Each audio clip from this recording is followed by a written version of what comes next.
Martha Arrington, and I'm an artist, educator, and certified Zentangle teacher. Welcome to my channel.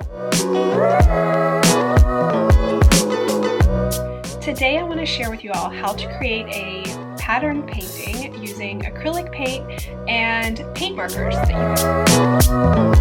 can. I love patterns. I like looking at them, I like drawing them, I like finding them in design magazines. I just absolutely love patterns. And so this year I committed to something called the 100-day project. And I've done this before. Essentially, you commit to doing something for 100 days in a row. And this year I'm on about, I think, day 30 of creating 100 patterns. Any pattern I want, any way I want to make it in a sketchbook that I have. So as I've been doing these, they're just really meditative. I do them at the end of the day before I call it a night. And I love the process. So it involves a little bit of painting and a little bit of drawing. And I just thought it would be really neat to share with you all in case you wanted to give it a try.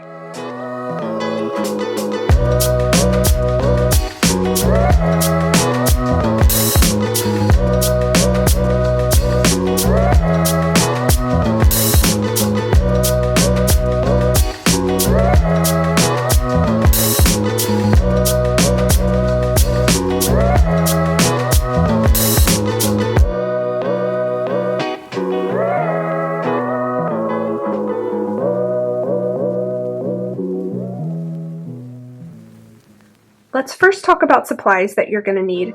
You'll need some sort of paper to do your painting on. I'm going to use this composition book that happens to be from Staples. It's just a really inexpensive sketchbook. And sketchbooks to me are not super fancy. I do have some nice ones, but this is a great alternative to spending a lot of money on a sketchbook. And when you paint acrylic paint on them, you're essentially adding a layer of plastic, and so it creates a heavier surface than this thin paper. So the paper will hold up to this paint, and you can apply your drawing on top of that. Alisa Burke is an artist who does this, and that's where I learned it. So I will link her below if you want to check out her sketchbooks. Okay, you'll need some paint. This is just a Martha Stewart craft paint. This satin is going to be the finish. I would suggest getting a craft paint that's matte if you can find it, but it doesn't matter. You'll also need some paint pens. My favorites are Posca and Molotow, and you can get different sizes. Now I'm going to get a broader tipped pen, and then I'm going to get a finer tip pen for the pattern that I'll be doing today. So the Posca size is PC-5M, lots of different colors you can choose from, and the Molotow size is 2 millimeters. Sharpie makes an acrylic or water-based paint pen, and those are an extra fine tip, so it's really good for fine lines and details. But you can get a variety of colors. Now, the colors I'm choosing today are analogous colors, so they're colors that are found next to each other on the color wheel. I love to choose analogous colors because they usually work really well together. With that being said, choose whichever colors that you like and that you're drawn to. I'm going to grab a pencil just in case I want to sketch out some lines, and then of course you'll need a paintbrush. This is just from the cheap aisle. You know, maybe $1 or so for this. Nothing fancy. All right, let's get started. For adding paint, I just apply it directly to the paper, and then I paint it out. And I don't go all the way to the edge. I just don't worry about it. This is not a perfect painting. This is just a practice. This is just to be creative. So I'm just spreading out the paint as evenly as possible, and then I'm going to leave this and come back later when it's dry. Now usually when I'm doing my patterns, I paint the base color the night before. That way it's completely dry the next day when I'm ready to add the paint marker on top. Okay,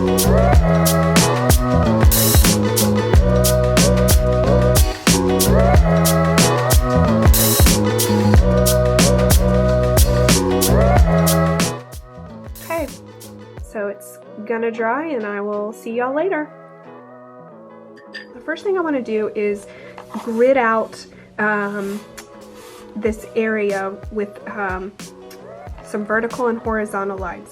You can use a ruler if you want to, but I don't want you to be super serious about this, because I don't want you to spend the entire time trying to draw perfect lines. You know, when I was an art teacher, I wouldn't let my kids use rulers. It was like, just draw the best line you can.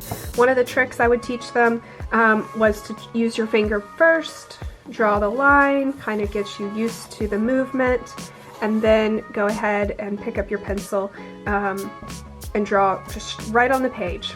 Now, I'm lucky that the paper that I used already has lines on it, so I could just go ahead and kind of draw the lines that I see. I like to start in the middle of my paper. I don't like to start at the top. And then for me, I'm just going to count down 1, 2, 3, 4. 4 lines would be a nice space. Now, if you don't have lines on your paper like I do, there's other little tricks that you could use. So you could take like this pin cap, place one end at the pencil line you just drew, mark the bottom of the pin cap, and then that can be the height of all your lines. Okay, just a little trick. Instead of getting a ruler out and saying, okay, we're gonna make this 1 3/4, and it wastes too much time and you get focused on the wrong thing.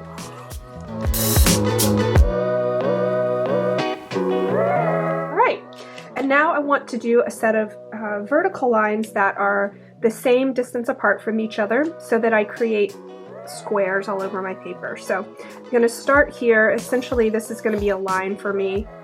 And I'm going to come out with my little pin cap, my marker cap, and that's what I'm going to use. And you can see I didn't hit that perfectly. I'm not worried about it.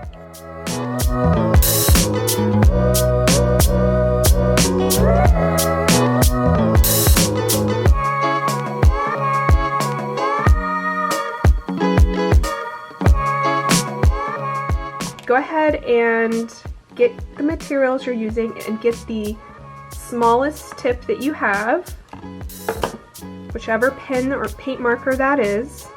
Mine is this yellow color. And I'm going to start up here in the top left, and I'm going to work my way down to the right because I'm right-handed. I don't want to start here and then put my hand here while I draw. Paint markers take a few moments to dry, so by working this direction, I'm not going to run my hand through the wet paint marker. So I'm going to start over here in the top left corner, and I'm going to draw a curved line from the bottom corner all the way up to the top right corner of this square. And then I'm going to do another curved line and connect them. In the next kind of diagonal row, I'm going to switch the direction of my curved lines. So the point meets the point of the first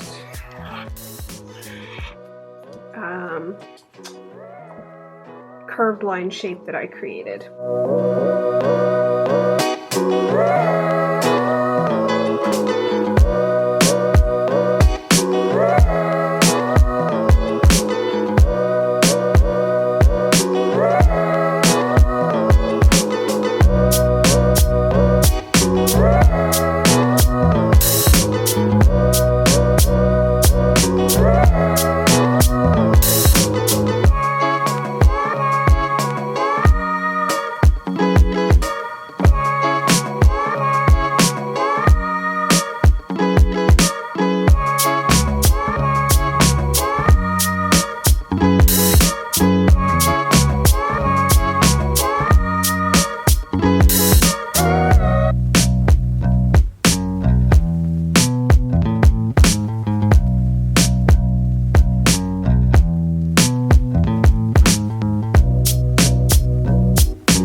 done with step 1.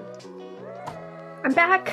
I've let my yellowish color dry, and now I'm ready to add this blue color, and I'm just going to be filling in the insides of the spaces that we just created. Now you could fill them in completely, but what I'm going to do is just create kind of like a smaller shape of what's larger.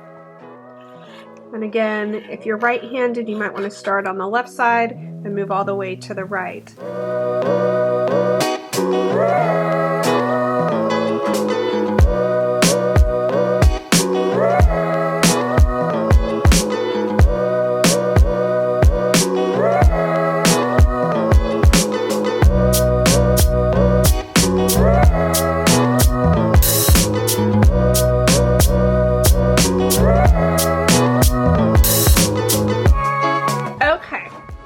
Done with that blue, and we have one more step and we will be done. I'm back, the blue is dry, and I'm ready to add this final step with the yellow and draw some lines in these diamond shapes here.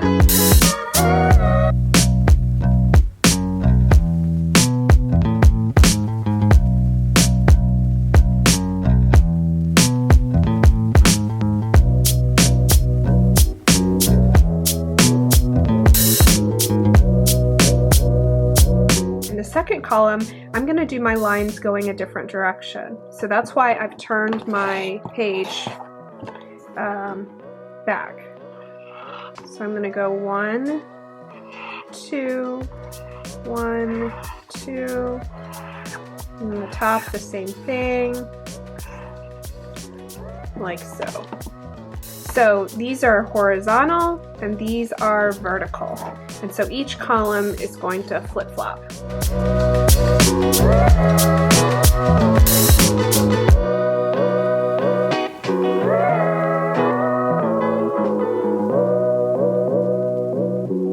Okay, I'm just going to stop right here and just talk to you real quick about the paint markers.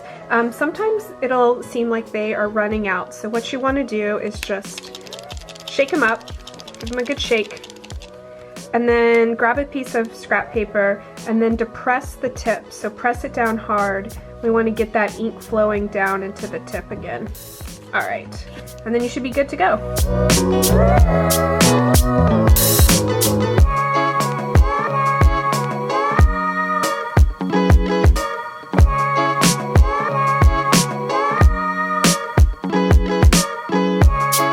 That's it, you all. So simple, so cool. Love the analogous colors. They work so well together. You could push this even farther. You could come back in with your other color and maybe add a little diamond here. That actually might look cool. Now that I've said it, I'm gonna give it a try. I think that might look really neat. I'm gonna be careful because my yellow is still wet. I also want to mention my pencil lines are still visible. They might not be as visible to you because of the camera, but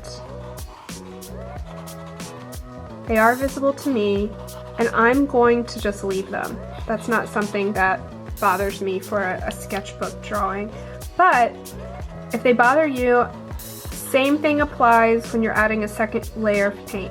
You must wait until your painting is completely dry, the paint markers are completely dry, before you go back and try to erase your pencil marks. If you don't wait, you're going to end up smearing the paint marker. So,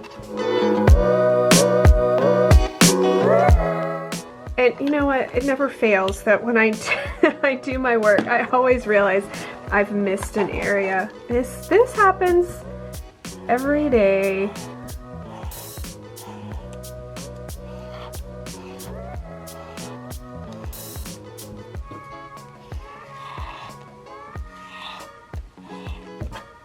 All right, that's better. Much better. And we're good. So awesome. Thank you so much for watching this video. I hope it's been enjoyable and informative for you. If you did like it, please give it a like and subscribe to my channel for other upcoming tutorials and demos.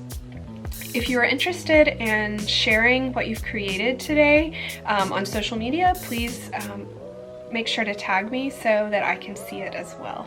If you have any comments or questions, leave them in the section below, and I hope to see you again soon. Thanks.